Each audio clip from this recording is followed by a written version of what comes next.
Talaga hindi, ayaw ko maniwala. Baka pinaprank lang po ako, ganun. Kasi bata nga naman po yung nagsabi. Kasi tinatanong ko po siya, hindi naman siya sumasagot. Ano pagkasabi nung kapatid niya? Ayun po, yung pagkasabi niya na, Ben, nandyan ba si Ann? Awan,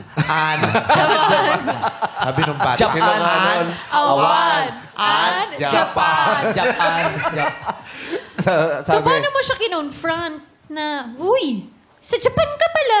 Sabi ko, Paano? Uy, sa Japan ka pala? ano po, yung sabi ko, nagalit po ako that time sa kanya. Bakit ka magsisinungaling na nasa Japan ka? Alam ko naman na nandito ka lang sa Pinas. Kasi ang alam ko rin po kasi is, siya, working student po. Opo. Na estudyante ang pagkakasabi niya. Pagkakakilala ko po sa kanya. Tapos nagtatrabaho po. Pinatawad mo pa siya after? Medyo matagal din po eh. Matagal mo siya bago napatawad. Pero napatawad mo siya. Opo, kasi Paano yung tinuloy niya pa yung relasyon niyo o hininto niyo na? Tuloy naman po. Ha? Tinuloy ko naman. Tinanggap niya din. Bakit mo natanggap? Bakit mo nagawang patawarin siya at tanggapin pa rin siya kahit ang laki ng kasinungalingan na yun? Kasi po, minahal ko naman siya. Saka kung meron mga lipo or kaya yung may mga bagay na hindi napag-uusapan, pwede pa naman magpag-usapan yun. At yung pagmamahal mo ay mas malaki kaysa sa kasinungalingan niya. Oh. Yeah. 'Di ba? Kaya minsan kahit masasabi, grabe yung ginawa nung asawa niya o nung partner niya, pero pinatawad niya pa rin. Correct. Kasi sa labas, nakakalkula natin o na-measure natin yung yung offense eh. Pero sa taong nagmamahal, pag sobrang laki ng pagmamahal mo, walang tumatalo doon. Yeah. Oo. So, Oo. yung pag-ibig mo ang nagpatawad kasi sa kanya. Correct. Ang Saka, nanaig. actually po, alam ko kasi talaga si Ann is isang literal na babae na, alam niyo po yung yung handa niyang isakripisyo yung hindi naman po sarili, yung pangarap niya, yung kinabukasan niya, para matulungan niya yung pamilya niya po. Alam ko yung ganun kasi talaga nung nakilala ko siya, sobrang, hindi po siya matatawag yung, may sinasabi nila, yung mga gold digger na babae, ganun. Siya po, hindi niya po talaga. Silver or bronze.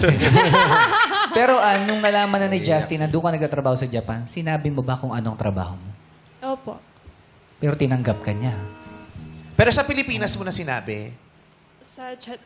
Sa? Sa chat. Sa chat. Sa chat. Mahirap aminin na nag-lie ka sa kanya. How was that? Kamusta yung experience mo na yun na parang nalaman niya na lahat-lahat? Kamusta yun para sa'yo, Ann? Nung una po, inisip ko yung masasabi niya sa akin. Nire-ready ko na po yung sarili ko. At nalaman mo na it Tanggap didn't pala niya. matter. Oo. Tanggap niya. Opo. Mas doon po ako na natuwa sa kanya na tinanggap niya ako kahit na anong klaseng work ko. Kahit ano? Kahit anong klaseng work, tatanggapin ka niya, kahit ano pa yan. Kasi mas nangingibabaw yung mahal ka niya eh. Oo. At saka siguro, di ba, tulad ng sinabi ni Sis kanina, i-weigh mo yung problem eh. Tulad ni Justin. Hindi naman nag-cheat si Ann. Hindi naman siya gumawa talaga ng... Parang yung kasalanan... I'm not saying lying should be accepted and is right. Pero ginawa niya out of love, natatakot siya mawala. 'Di ba? Kaya siguro napatawad agad ni Justin. Kasi po greatest love ko siya.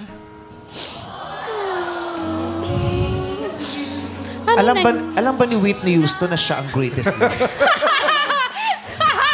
Oo, kasi siya nagsulat. kumanta nun eh. Nagsulat. Ikaw pala ang inspirasyon ni Whitney Houston.